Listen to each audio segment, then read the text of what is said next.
नमस्कार, जेके प्राइम में आपका स्वागत है। मैं हूं विनोद कुमार।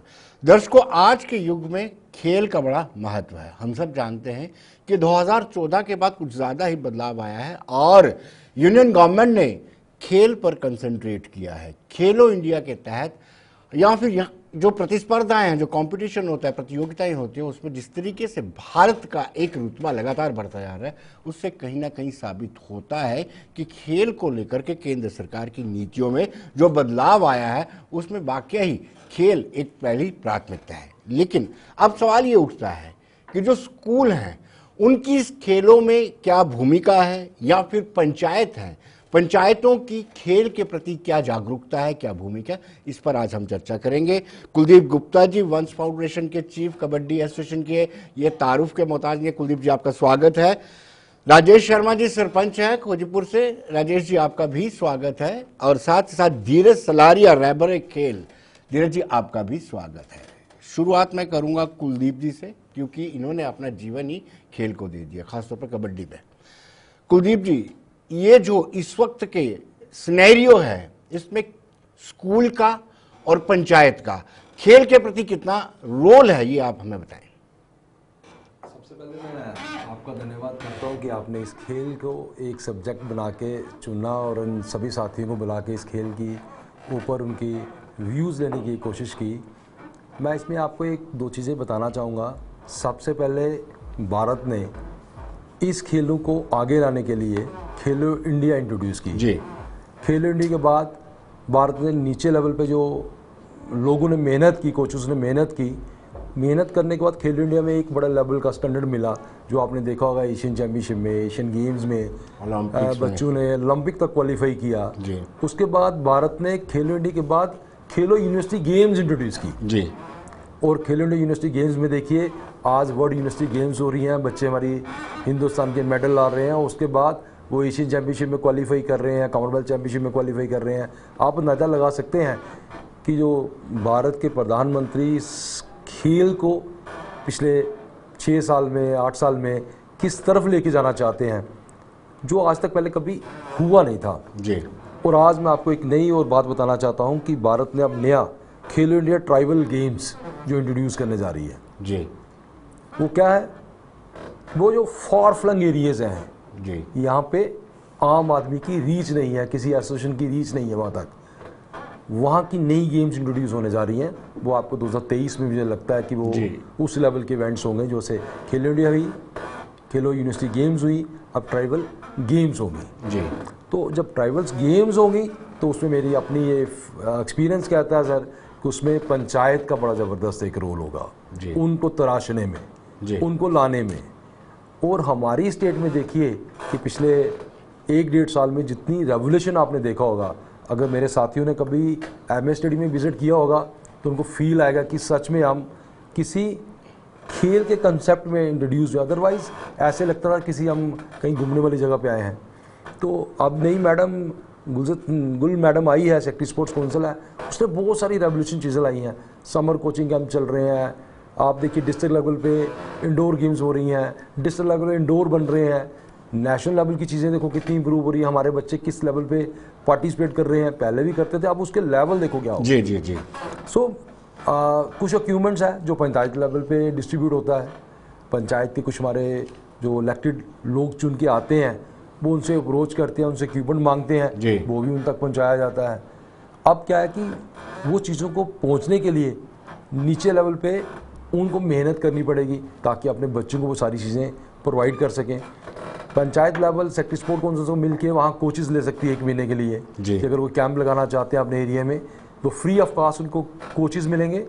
उनकी सारी कोचेज़ की सैलरी वो स्पोर्ट्स काउंसिल देती है सर, लेकिन उनको उनकी सर्विस हायर करनी है अपने इलाके में, कोई टूर्नामेंट्स करानी है। आज नया आपने देखा होगा यूथ सर्विस स्पोर्ट डिपार्टमेंट में भी एक खेलो कप इंट्रोड्यूस किया है, उसमें भी कबड्डी है, खो खो है, वॉलीबॉल है, ऐसे 4-5 गेमों का उन्होंने इंट्रोड्यूस किया है। तो वो बेसिक क्या है कि आपने पंचायत लेवल से ब्लॉक लेवल पे उन बच्चों को क्लबों में जोड़ना है, बच्चे वहां से खेलें और अच्छा स्टाफ बन के स्टेट को रिप्रेजेंट कर सकें। चलिए राजेश जी, आपसे जानना चाहेंगे कि क्या पंचायत की ये भी प्राथमिकता है खेल? मुझे नहीं लगता है कि एक पंच सरपंच या इलेक्टेड रिप्रेजेंटेटिव को बाकी कामों से फुर्सत मिलती होगी कि वो खेल को तरजीह दे सके, उसको डेवलपमेंट भी करनी है, सियासत भी करनी है। शुक्रिया विनोद जी मुझे यहाँ इस प्रोग्राम में बुलाने के लिए। जी ऐसा नहीं है कि पंचायत की तवज्जो नहीं है। अगर हमारे यूथ जो हैं उनकी ऑलराउंड डेवलपमेंट नहीं होगी, अगर उनकी एनर्जी को चैनलाइज नहीं कर पाएंगे हम खेलों के द्वारा, तो वो बेकार घर में बैठे बैठे गलत रास्ते पे जाएंगे। देखिए, पंचायत लेवल पे खेलों को इंट्रोड्यूस करने के लिए सबसे पहले हमारे पास प्ले ग्राउंड्स होने चाहिए। मैं बहुत खुशकिस्मत हूँ कि मेरी पंचायत में 12 कनाल जगह हमारे पास प्ले ग्राउंड के लिए अवेलेबल है, और मैंने डिफरेंट काउंटर्स पे लिखा भी है कि उसको एक अच्छे प्ले फील्ड के तौर पे डेवलप किया जाए। मेरे अपने लेवल पे मैंने 5-6 लाख रुपए उस पर लगा के उसको डेवलप किया है। मेरे पंचायत के बच्चे वहाँ पे छोटे मोटे मैचेस खेलते हैं। अभी रिसेंटली मेरी पंचायत की जो क्रिकेट की टीम थी वो block level panchayat cricket tournament जीत के नगरोटा में सेमीफाइनल तक पहुँची थी, और वहाँ तक गए थे हमारे बच्चे।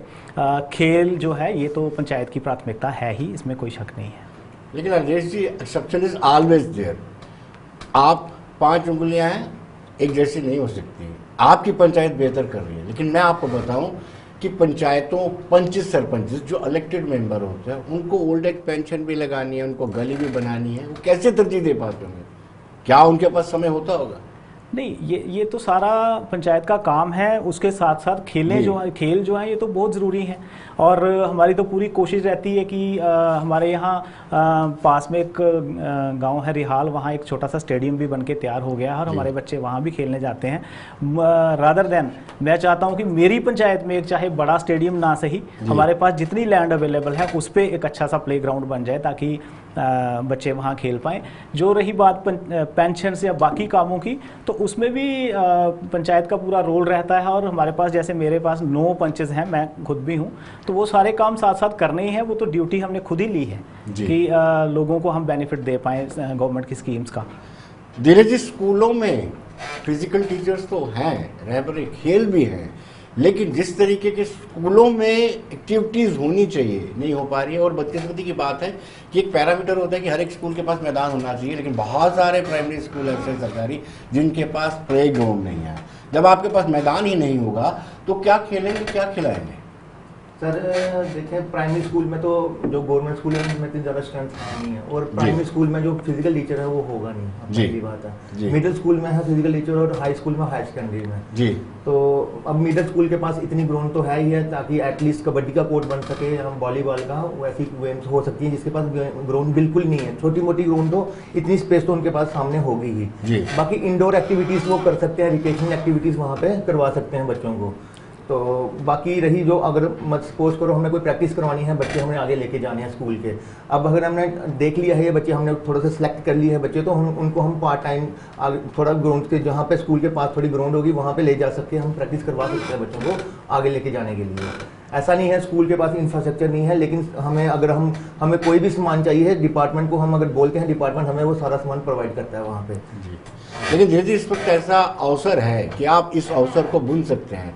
सरकार खुलकर के पहली बार इतनी ज़्यादा तवज्जो खेल को दे रही है, और मुझे लगता है कि आपने इस अवसर को, इस अपॉर्चुनिटी को अवेल करना चाहिए, और जितने भी आपके काउंटर पार्ट हैं या आपके सहयोगी हैं उनको भी ये मैसेज देना चाहिए कि ये मौका है, अपने बच्चों को खेल के प्रति जागरूक कीजिए और तराशिए उन हीरों को जो आगे नाम रोशन कर सकते हैं। मैं सर छोटी सी बात बताता हूँ आपको, जैसे सर ने भी अभी पहले एक्सप्लेन किया काफ़ी अच्छे से अपने कबड्डी के बारे में और अपने स्पोर्ट्स के बारे में क्या क्या हो रहा है। वैसे ही सर पहले क्या होता था, आज से 5-7 साल पहले क्या होता था कि SGFI की गेम्स होती थी, सिर्फ इंटर स्कूल हो गया, डिस्ट्रिक्ट लेवल हो गया, स्टेट लेवल हो गया, डिवीजन लेवल हो गया, और बच्चे नेशनल खेलने जाएंगे।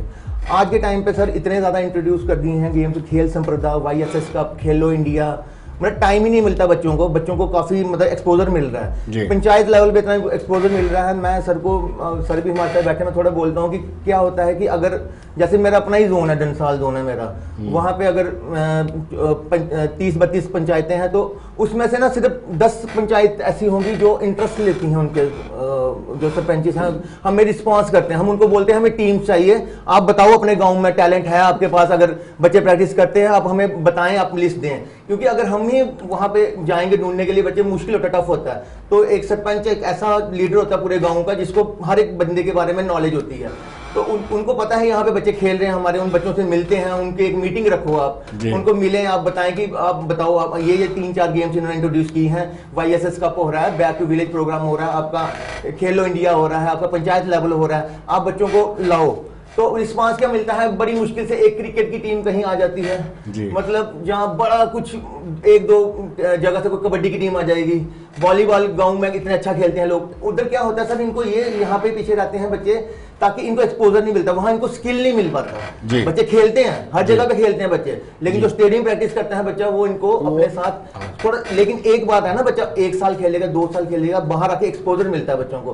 पहले क्या था, हम हमारे साथ डील करते थे, बच्चे 14 साल से लेकर 19 साल तक के बच्चे, सिर्फ 12th जब बच्चे ने पास आउट हुए चला गया department youth service and sports के। अब क्या किया है डिपार्टमेंट ने, 35 साल के बच्चे तक के हमें अपने पास रखे हुए हैं, जो गाँव के विलेज के पंचायत लेवल टूर्नामेंट्स हो रही हैं। तो उसमें क्या हो रहा है, देखो हमारा बच्चा जो 14 साल से लेके 35 साल तक के हमारे साथ खेल रहा है, नशे से दूर रह रहा है, ठीक है, एक अच्छा स्ट्रेस फ्री रह रहा है बच्चा, उसको एक्सपोजर मिल रहा है, उसका इन्वायरमेंट ऐसा बन रहा है, स्पोर्ट्स इन्वायरमेंट बन रहा है, उस गांव का इन्वायरमेंट स्पोर्ट्स इन्वायरमेंट बन रहा है, बच्चे मतलब गलत संगत से दूर जाके स्पोर्ट्स की तरफ जा रहा है, हेल्दी रह रहा है बच्चा, कल को उसने आर्मी में कहीं जाना है, हर जगह फिट हो रहा है बच्चा। लेकिन उसमें क्या होगा कि हमें साथ चाहिए विदाउट स्पोर्ट। यानी राजेश जी आपसे जानना चाहूंगा, कहीं समन्वय और तालमेल का अभाव है? नहीं, ऐसा नहीं है। जहाँ तक मेरी पंचायत का सवाल है, जो हमारे पास फिजिकल एजुकेशन, राजेश जी आप अपनी पंचायत तक महदूद मत रहिए, आप पूरे 25 सरपंच को रिप्रेजेंट कर रहे हैं और आपका मैसेज सब 25 सरपंच के लिए जाएगा, उनको भी आगाह कीजिए। आपकी panchayat up to the mark है, लेकिन कहीं ना कहीं बाकी ऐसी पंचायतें यहाँ पे नहीं हो रही खेल एक्टिविटी। नहीं, मेरे ख्याल से तो जो अगर बिश्नाह ब्लॉक की बात करूं तो सारे सरपंच बड़े बढ़ चढ़ के हिस्सा लेते हैं गेम्स में और स्पोर्ट्स में। लेकिन मैंने आपको पहले बताया ना, जैसे कि हमारे पास पंचायत लेवल पे प्ले फील्ड्स की कमी है जी, ट्रेंड जो कोचेज हैं उनकी तो कमी है ही है, लेकिन जब प्लेग्राउंड ही नहीं होगा तो बच्चे खेलेंगे कहाँ पे? लेकिन कुलदीप जी ने कहा कि आप स्पोर्ट्स काउंसिल से हायर कर सकते हैं, इन्होंने भी बताया कि आप हायर कर सकते हैं। मैं आपको चिट्ठियां दिखा सकता हूँ, मेरी गाड़ी में ही पड़ी हैं, जो मैंने लिखी हैं डीसीज को और डिफरेंट काउंटर्स पे, लेकिन वहाँ से अभी तक तो हमें कोई प्लेग्राउंड को लेके कोई हेल्प आई नहीं है। चलिए आगे हो सकता है कि वो हमारी मदद करेंगे और हम एक अच्छा प्लेग्राउंड अपने पंचायत लेवल पर डेवलप कर पाएँ। हाँ, 2 बार हमें स्पोर्ट्स किट्स ज़रूर मिली हैं। इस बार एमपी साहब ने जो दी है खेल इसके तहत कंपटीशंस जो होते हैं उसके तहत उन्होंने अच्छी किट प्रोवाइड की है, और एक हमें पहले जो हमें बैक टू विलेज में पैसे मिले थे 20,000 की, वो किट मिली थी, तो वो हमने बच्चों को दिए हैं जो भी हमें स्पोर्ट्स का। और बाकी हम डिफरेंट एजेंसी जैसे नेहरू युवा केंद्र है, उनसे हम हेल्प लेते हैं, और उनके क्लब्स भी हमने अपनी पंचायत में बना रखे हैं, और वो भी गा बगा हमारे पंचायत लेवल पे कुछ छोटी मोटी टूर्नामेंट्स होती रहती हैं। ऐसी बात नहीं है कि पंचायत का इंटरेस्ट नहीं है खेलों में। जी कुलदीप जी, पहले कहावत होती थी, पढ़ोगे लिखोगे बनोगे नवाब, खेलोगे कूदोगे हो जाओगे खराब। ये परसेप्शन बदल गया है ना? सर बिल्कुल ठीक कहा। मेरे दोनों भाइयों ने भी अपनी अपनी एक बात कहने की कोशिश की है जी।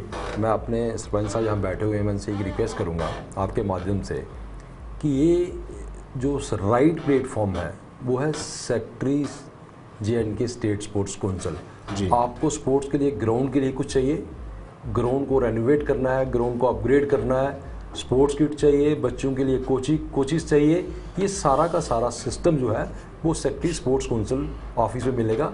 आपके माध्यम से मैं इनसे ये कहना चाहूँगा कि आप कोई भी चीज़ स्पोर्ट्स के विषय में चाहिए तो आप कहीं डायरेक्ट लेटर करें, लेटर उनको लिखें, ऑफिस को लिखें, टेलीफोन पे बात करें उनसे, आप देखिएगा ऑन स्पॉट आपको उसका रिजल्ट मिलेगा विद इन डेज, ना कि month, with in days. You feel happy कि हमारे ऑफिस में कुछ ऐसे डायनामिक ऑफिसर काम कर रहे हैं जो स्पोर्ट्स के लिए इतनी दिलचस्पी रखते हैं। एक बात सर। दूसरी बात जो आपने कहा, खेलोगे कूदोगे हो जाओगे खराब, पढ़ोगे लिखोगे बन जाओगे नवाब, ये हमारे ज़माने का एक बड़ा सोना हमारे पेरेंट्स कहा करते थे। आज क्या है, खेलोगे कूदोगे बन जाओगे नवाब, पढ़ोगे लिखोगे तब भी बनोगे नवाब जी। फ़र्क इतना रहा कि आज से 70 साल पहले मैं ये बात कहना चाहता हूँ कि आज तक हमारी जम्मू कश्मीर में स्पोर्ट्स पॉलिसी नहीं थी। इस साल 2022 में JNK गवर्नमेंट ने स्पोर्ट्स पॉलिसी इंट्रोड्यूस की है। सारा आप अंदाज़ा लगा सकते हैं, वहाँ SRO 12 है जिसमें 37 गेम्स आती हैं सर जी। उन गेम्स में कोई भी बच्चा मेडल लाता है, इंटरनेशनल रिप्रेजेंट करता है। 5 पोस्टें हर साल गस्टर ऑफिसर की उन्होंने की हैं, और 30 पोस्टें 25 पोस्ट जो हैं वो नॉन गस्टर ऑफिसर की हैं जी। इसका मतलब ये हुआ सर कि मैं सपोज करो मैं 10th पढ़ता हूँ, 12th पढ़ता हूँ, तो मेरे पेरेंट्स मुझे 10th में ट्यूशन लगाते हैं, कोई बड़े, मैं नाम नहीं लेना चाहता, अच्छे इंस्टीट्यूट जो हमारे जम्मू में अवेलेबल है, वहाँ ट्यूशन के लिए एक्स्ट्रा क्लासेस लगे, पेरेंट्स मेरे पे लाखों रुपए पढ़ाई में खर्च करते हैं, तो मैं जाके कहीं वो इंजीनियरिंग, मेडिकल, किसी लाइन में जा पाता हूँ आफ्टर एग्ज़ाम जो मैं क्वालिफाई करता हूँ। मैं आज के माध्यम से ये मैं दावे से कह सकता हूँ, बच्चा सिंपल पढ़ाई में हो, उसको कोई कुछ कहने की जरूरत नहीं है, एक पासिंग मार्क्स चाहिए सर, कोई कुछ नहीं करना, उसका लक्ष्य ये होना चाहिए मुझे ओलंपिक खेलना है, मुझे एशियन गेम खेलना है, मुझे कॉमनवेल्थ खेलना है, मुझे स्टेट को रिप्रेजेंट करना है, मुझे भारत को रिप्रेजेंट करना है। मैं दावे से कह सकता हूँ उस पेरेंट्स को पैसे खर्चने की जरूरत नहीं है, लेकिन अगर बच्चे में स्किल है, बच्चे में वो जुनून है, अगर वो बच्चा उस जुनून के साथ खेलता है, वो गसब से बन सकता है बिना एक पैसा खर्च किए हुए। जी, फ़र्क इतना रहा सर कि हमें एजुकेट होने की ज़रूरत है।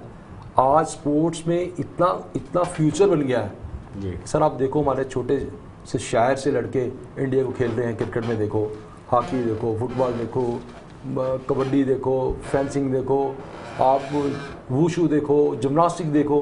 आज 5 लड़की हमारी सिलेक्ट हो गई है, गई एशियन चैम्पियनशिप खेलने गई है जिम्नास्टिक में सर। वही जम्मू है सर जी, वही बच्चे हैं, उन्होंने कुछ ऐसा नहीं किया। लेकिन मैं ये कह रहा हूँ, आप देखिएगा विद इन 1 or 2 मंथ आप देखिए कि स्पोर्ट्स के कोटे में कितने गसब से लग के ऑर्डर निकलते हैं, सरकार निकालती है, वो कितने नॉन गसब की पोस्टें निकाल सरकार के लोगों को ऑफिसर में आती। अभी लेटेस्ट लेफ्टिनेंट गवर्नर साहब ने रिसेंटली कश्मीर में एक फंक्शन हुआ था स्टेडियम का जी, तो उसमें अनाउंस किया कि we are going to give a appointment order of so many sports person very shortly.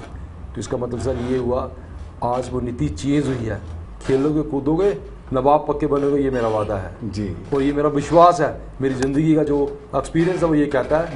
धीरज जी, आप सरकारी मुलाजिम हैं, लेकिन ये है कि जो फ्लॉज हो वो कहीं ना कहीं आपको भी उजागर करना है। आपको क्या लगता है कि अभी भी कुछ गुंजाइश, क्योंकि सुधार की गुंजाइश हमेशा ही रहती है, अभी भी आपको लगता है कि कुछ और बेहतर हो सकता है? सर देखें, मैंने आपको पहले बताया कुछ समय में ना बड़ा ज़्यादा सुधार ला रही है गवर्नमेंट, इसमें कोई दो राय नहीं। हाँ, लेकिन अभी भी रिफॉर्म्स की जरूरत अभी भी देखो, जैसे अब अभी मैंने ये बात बोली कि जैसे अभी भी हमारे लोग अवेयर नहीं है इसको लेके, वो चीज गवर्नमेंट कर रही है। अब गुलमर्ग में सर एक बच्चा भेजना है ना, अगर आपने भेज रहे हो, उसको कितना खर्चा आएगा, 1.5 से 2 लाख रुपए आता है उसके सीटिंग का खर्चा एक बच्चे का, देखा जाए। गवर्नमेंट फ्री हर डिस्ट्रिक्ट के 50-50 बच्चे इस समय भेज रही है वहाँ पे, ट्रैकिंग्स करवा रही है। 30 साल से बंद हुई थी ट्रैकिंग, इस बार YSS हमारा youth service and sports department, उसमें ट्रैकिंग के लिए बच्चे जोनल लेवल पे 200 बच्चों को ट्रैकिंग करवाई है, बच्चों को 5-5 दिन वहाँ पे रखा है बच्चों को। फिर आप देखिए गर्ल्स के लिए स्पेशल गेम्स हो रही हैं, फिर जो स्पेशल चिल्ड्रंस हैं, जो स्पोर्ट्समैन हैं, जो डिसेबल हैं, उनके लिए अलग से गेम्स कर रही हैं। गवर्नमेंट बड़ा कुछ कर रहा है, लेकिन लोअर लेवल पे हमारे पेरेंट्स हैं, हमारे जो गांव में हैं, उनको फिर आ जाकर के आपकी निगाह पंचायत पर ही रहती है ना। पंचायत पे बोले आप, या अपने पेरेंट्स को ही बोले। मैं पहले क्या होता है, पेरेंट्स यही बोलता है कि बच्चे को नहीं लाना है, पेरेंट्स को अब आज भी अवेयर नहीं है कि खेलने के लिए। सर ने जैसे अभी एक्सप्लेन किया, सर मैं एक छोटा सा एग्जांपल देता हूँ आपको, जैसे मैं बताता हूँ आपको, आप मुझे 10 डॉक्टर बता दो जिनको आप पूरे वर्ल्ड में जानते हो, मतलब छोटे छोटे बच्चे उनको जानते होंगे, जहाँ 10 इंजीनियर बता दो। पेरेंट्स का यही रहता है कि बच्चा पढ़ेगा, हमारा इंजीनियर डॉक्टर बनेगा। लेकिन आप इस समय देखो, हमारे जम्मू के मैं ज्यादा नहीं बोलूंगा, आप बच्चे को पूछोगे युवराज सिंह कौन है, आप सबको पता होगा नाम, मतलब बच्चे को पता होगा नाम, मतलब एक आप बोलोगे ना, एक नेम फेम का बनना है, जब वो करना है, वो बड़ा है। स्पोर्ट्स में अगर बच्चा जाएगा तो उसका नेम फेम के लिए उसको बताने की जरूरत नहीं है। आज आप देख लो क्रिकेट का उमरान मलिक, उसको बच्चा जानता है जम्मू का, इस समय बाहर भी सभी जानते हैं कि इस समय मतलब जम्मू के फास्ट आपने फिर भी ये नहीं बताया कि रिफॉर्म्स गुंजाइश है कहीं पे? गुंजाइश वहीं पे आ रही है सर, कि हम इन लोगों पे गुंजाइश आ रही है, जो एक तो हमारे जो समाज है वो स्पोर्ट्स को लेके अभी भी अपने आप को डीमोटिवेट करता है अपने बच्चों को, नहीं आप पढ़ाई की तरफ ध्यान दो, क्या करोगे वहां जाके, क्या होगा खेलने से आपको। लेकिन आप देखो गवर्नमेंट ने पॉलिसीज भी बनाई है, जैसे सर ने आपको बताया है, तो वहां पे जा सकता है। इसके रिलेटेड स्टडीज हैं, लोगों को ये नहीं पता है, इनके रिलेटेड स्टडीज भी हैं।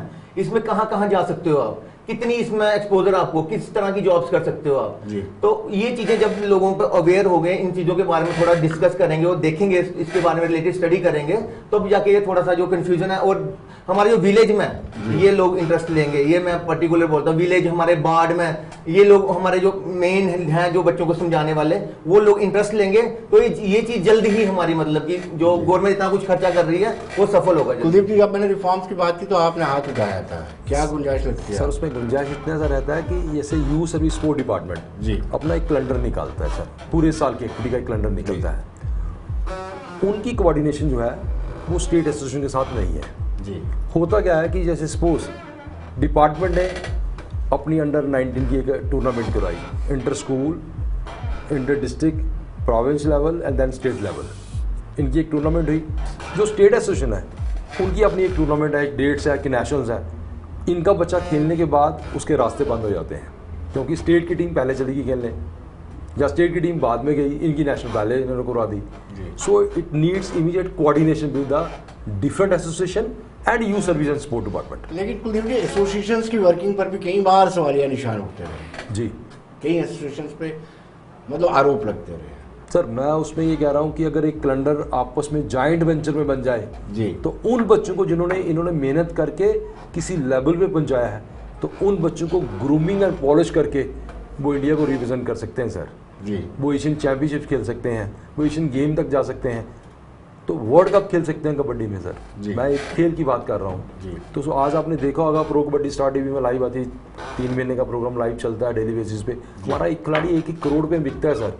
कोई इंसान सोच सकता था कभी कबड्डी का एक खिलाड़ी 1 करोड़ पे बिकेगा?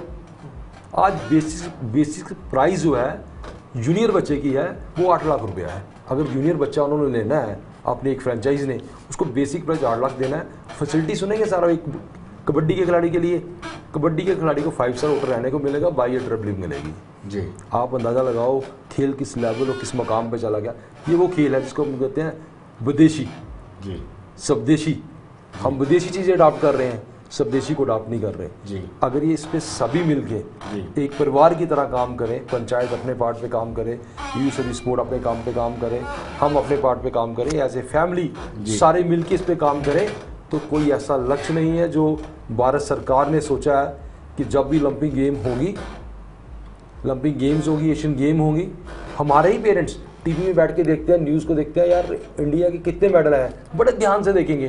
पर कभी उन्होंने ये नहीं सोचा कि मेरे बेटे के बैग में कितनी बारी बुक्स है और खेलने के लिए उसके पास मैं क्या देता हूँ। जी ये कभी उसने विचार नहीं किया। जी। तो सो मेरा माध्यम है आपके थ्रू से, अपने सरपंच साहब बैठे हैं जो रिप्रेजेंट करते हैं डिफरेंट पार्ट पे, तो ये वहाँ ये जरूर एक बात करें। राजेश जी, हम सभी ये भी हम बात बार बार चर्चा करते हैं डेमोक्रेसी को ग्रास रूट तक ले जाना है। अब वक्त आ गया है जब हम डेमोक्रेसी को ग्रास रूट तक की बात करते हैं तो पंचायतों का हवाला दिया जाता है। अगर हम कहें कि स्पोर्ट्स को ग्रास रूट तक ले जाना है तब भी पंचायतों का ही हवाला दिया जाएगा। मुझे लगता है कि अब पंचायतों का रोल ज़्यादा इम्पोर्टेंट हो गया खेल के प्रति। बिल्कुल ठीक आप कह रहे हैं, पंचायतों का तो बहुत ही इम्पोर्टेंट रोल है। ग्रास रूट लेवल पे तो पंचायत ही सारा काम, चाहे वो खेलों के लिए कोई भी किसी किस्म की स्कीम हो या और भी डिफरेंट डेवलपमेंटल स्कीम्स हो, बिना पंचायत के वो हो ही नहीं सकता है। लेकिन जब पंचायत लेवल पे हमारे पास खेलने का मैदान तक नहीं होगा तो फिर हम कैसे कहेंगे कि हमारे बच्चे ओलंपिक्स खेलने जाएंगे और कॉमनवेल्थ खेलेंगे। भाई साहब ने बहुत अच्छी जानकारी हमें दी, लेकिन मैं इनकी जानकारी थोड़ी दुरुस्त कर दूं कि हमारे पास पंचायत लेवल पे ना तो कोई कोचेज हैं, ना ही किसी किस्म का खेल का कोई मैदान है, ना इंडोर और ना ही आउटडोर। इसके लिए कहते हैं कि जब तक बच्चा रोए ना माँ भी दूध नहीं पिलाती है। मुझे लगता है इनिशिएटिव आप ही की तरफ से आना चाहिए। मैं तो रोया भी, पर मुझे दूध अभी तक नहीं मिला है। 3 साल से ज़्यादा हो गया है मुझे। मैंने डिफरेंट एजेंसीज को लिखा भी है कि हमें एक उसकी, हाँ इतना ज़रूर हुआ था कि जब मैंने लिखा था तो वो उन्होंने डीसी साहिबा ने टाइटल वेरिफिकेशन कराई थी उस जगह की कि ये जगह है क्या, लेकिन उसके बाद आगे कोई किसी किस्म के कोई हमें फंडिंग नहीं हुई कहीं से कि ये भाई इसको आप डेवलप कर लीजिए। चलिए, हो सकता है हम दोबारा से एक बार फिर से सबसे मिल के कोशिश करते हैं कि किस तरह से होगा। लेकिन जब तक हमारे पास खेलने को मैदान ही नहीं होगा, हमारे बच्चे कैसे कहाँ पे खेलेंगे। जैसे ही मैं सरपंच बना था, मैंने सरपंच बनते ही सबसे पहला काम जो किया था, मेरे पास 7 गांव की पंचायत है, काफ़ी बड़ी पंचायत है, तो मैंने अपने 7 गाँव में बच्चों को वॉलीबॉल और नेट दिए थे खेलने को, और बच्चों ने बड़े अच्छे तरीके से उनको नेट और वॉलीबॉल लगा के, मेरे पंचायत के जितने भी गांव हैं सब में बच्चे वॉलीबॉल खेलते हैं। लेकिन उसके साथ साथ जैसे कोच चाहिए होता है, जैसे उनको गाइडलाइन चाहिए। अब फार फ्लंग एरियाज़ में हमारी पंचायत हैं, वहाँ से जम्मू आना जाना बच्चों के लिए पॉसिबल नहीं है। तो जब ये तहसील हेडक्वार्टर पे या पंचायत हेडक्वार्टर लेवल पे नहीं होगा तब तक हम कैसे उम्मीद कर सकते हैं। अब बातें सुनने में टीवी पे बहुत अच्छा लगता है कि ये हो गया वो हो लेकिन गया, राजेश जी, आपकी बातों की लब्बो लभाव से ये साबित हो रहा है कि आप सरकार की फंक्शनिंग से खुश नहीं, ना खुश कहा जाए तो वो बेहतर है। आप कह सकते हैं, क्योंकि स्पोर्ट्स को लेके अगर हमें वहाँ पे ग्राउंड ही नहीं होगी, हमारे पास कोई कोच नहीं होगा, हमारे बच्चे देखिए, मैं खोजीपुर का निवासी हूँ जहाँ आज तक आपको पता है बस नहीं जाती है जी। अभी भी बिश्नाह तहसील में ऐसा गांव है जहाँ बस नहीं जाती है। तो वहाँ तो से राजेश जी, बच्चे आप इलेक्टेड रिप्रेजेंटेटिव है, सबसे पहले तो उंगली आप पर उठेगी, सरकार पर बाद में उठेगी। बिल्कुल, और मैं हर चीज़ का जवाब देने में सक्षम हूँ। मैं बताऊंगा कि मैंने बतौर सरपंच क्या कोशिश की है, वो मेरे पास इन राइटिंग में सारी चीज़ें हैं। कभी अगर दोबारा मौका मिला तो मैं बताऊंगा कि मैंने 3 साल में क्या किया, मैं पूरा हिसाब दूंगा अपने टेनवर का। लेकिन मैं आपसे बात कर रहा था स्पोर्ट्स की। तो जब तक हमारे पास, मैंने बड़ी कोशिश की है, और आप देखेंगे उस ग्राउंड को जो मुझे जब मैं सरपंच बना था तो बिल्कुल ऐसे शेबी थी। अब आप जाइएगा तो वो एक अच्छा प्ले फील्ड दिखता है, उसको रास्ता नहीं था, हमने वहाँ लोगों से रिक्वेस्ट करके रास्ता वहाँ बनाया। पास में पानी का तालाब है, उसको भी हमने बनाया, और एक अच्छी ग्राउंड हमने डेवलप की है, और बच्चे वहाँ रोज़ खेलते हैं। आप देखिएगा कभी जाके शाम को बच्चे लगातार वहाँ खेलते हैं। लेकिन उसके साथ साथ जो और भी ग्रास रूट लेवल पे गवर्नमेंट की तरफ से बड़े सारे एफर्ट्स अभी लगना बाकी हैं। खाली ठीक है, शुरुआत हुई है तो आहिस्ता आहिस्ता धीरे धीरे वहाँ तक पहुँचेगी, लेकिन बहुत सारा काम करना बाकी है, बड़े सारे रिफॉर्म्स आना भी बाकी है। धीरज जी के बाद जी। सर, मैं सरपंच साहब को बता दूं कि लास्ट ईयर जो बिश्नाह था, इनका बिश्नाह ये वो सरपंच वहाँ पे जो डिस्ट्रिक्ट लेवल टूर्नामेंट हुई थी हमारी YSS इसकी school games federation of India की डिस्ट्रिक्ट लेवल हुई थी, तो उसमें बिश्नाह ने सबसे ज़्यादा मेडल लिए थे जी। स्कूल्स में ग्राउंड्स हैं, छोटी छोटी प्रैक्टिस करानी है बच्चों ने। देखिए, हम बहाने ढूंढ सकते हैं मतलब इन चीज़ों को करने के लिए, लेकिन मैं आपको बता दूं, इधर मीरा साहब एक ये है पंचायत है, वहाँ पे एक पंचायत की टीम पूरे JKUT में खो खो को हरा के आई वो। मतलब ऐसे क्या होता है कि हम डिस्ट्रिक्ट में बच्चे देखते हैं, उस गांव के एक गांव के बच्चों ने सिर्फ एक छोटी सी जगह, उनके पास इतनी ही जगह है, कोर्ट में है, कोच है हमारा इंटरनेशनल लड़का है वो पलविंदर सिंह, वो उनको प्रैक्टिस कराता है जी। आप मानेंगे उन बच्चों ने किस लेवल पे खेले वहाँ पे। और मैं सर को एक बता दूं कि सर ठीक है, अगर आपके पास वहाँ पे काउंसिल का कोई कोच नहीं है, आप वहाँ के ZPO से बात कीजिए, वहाँ पे जो बिश्नाह के हैं, वहाँ पे इवनिंग टाइम अगर आपके बच्चे खेलने जाते हैं, क्या नहीं तो 30 से 35 टीचर हैं आपके बिश्नाह जो में हमारे यूथ सर्विस एंड स्पोर्ट्स के लगे हुए, तो उनसे मिलके आप थोड़ा सा डिस्कस करिए कि हमें इवनिंग टाइम पे, इस टाइम पे हमें 2 कोचेस दे दीजिए हमारे डिफरेंट गेम्स के लिए। देखिए, वॉलीबॉल के लिए कुछ ज़्यादा जगह नहीं चाहिए आपको, कबड्डी के लिए आपको कुछ ज़्यादा जगह नहीं चाहिए, आपको थोड़ी जगह चाहिए, आप उसमें प्रैक्टिस करवा सकते हैं बच्चों को। थोड़ी मिट्टी वाली जगह चाहिए, आप उसको थोड़ा सा अच्छी तरह से प्रिपेयर करके ग्राउंड को, वो जो भी आप कोचिस अगर आप करोगे प्रोवाइड, जहाँ सीनियर लड़के भी होते हैं गाँव में, बिश्नाह के बड़े लड़के हैं जो प्लेयर्स हैं, अच्छा खेलते हैं, तो उनको भी आप अपने साथ इन्वॉल्व कर सकते हैं, उनके साथ मिलकर एक मीटिंग कर सकते हैं, आप उनको इन्वॉल्व कर सकते हैं, वहाँ से टैलेंट आपका निकल सकता है आराम से। जी कुलदीप जी, आप कुछ कह रहे हैं? हाँ, बाइंड अप करिए। आपके माध्यम से मैं सरपंच साहब से ये कहना चाहूँगा कि आप शेड बनाइए वहाँ पे ग्राउंड पे जी, आप शेड तैयार कीजिए, बनवाइए। मैं आपको 6.25 लाख रुपए का मैट आता है कबड्डी का, मैं फ्री में दूंगा आपको, आपके माध्यम से जी। एक मैट मैं फेडरेशन से कह के आपको एक मैट लाट करवा दूंगा, जिसकी कास्ट 6,70,72,000 रुपये आती है जी। वो मैं आपको फ्री में दिलवा दूंगा बच्चों के खेलने के लिए। आप वहाँ पे शेड की तैयारी कीजिए। रही बात ग्राउंड बनाने की या कुछ चाइनीज मान चाहिए कि वहाँ पे कुछ चाहिए आपको ग्राउंड के लिए, वो आप सेक्रेटरी स्पोर्ट काउंसिल से बात करें। मैं आपको उनके बिहाफ पे ये बात कह सकता हूँ, आप एक बार मिल के आइएगा, उसके बाद कभी टेलीफोन पे बात होगी या इनके माध्यम से, विनोद जी के माध्यम से बात होगी, आप खुद कहेंगे कि मेरा ट्रैक थोड़ा सा टेढ़ा था इसलिए मैं वहाँ टारगेट पे पहुँच नहीं पाया। आप देखा खुद एक हफ्ते के बाद फील करोगे कि मैं सही टारगेट पे पहुँच गया। मैं इतना ही कहना चाहूँगा। कुलदीप जी, आपका बहुत बहुत शुक्रिया। राजेश जी, आपका भी बहुत बहुत शुक्रिया। धीरज जी, आपका भी बहुत बहुत शुक्रिया। तो दर्शकों, ये जो परसेप्शन थी, खेलोगे कूदोगे हो जाओगे ख़राब, पढ़ोगे लिखोगे बन जाओगे नवाब, ये बदल चुकी है। खेलोगे कूदोगे तब भी नवाब बनोगे, पढ़ोगे लिखोगे तब भी नवाब बनोगे। खेल जरूरी है, मानसिक तौर पर भी और शारीरिक तौर पर भी विकसित होना जरूरी है। तो दर्शकों, बने रहिए देश दुनिया की खबरों के लिए और मुझे दीजिए इजाज़त। नमस्कार।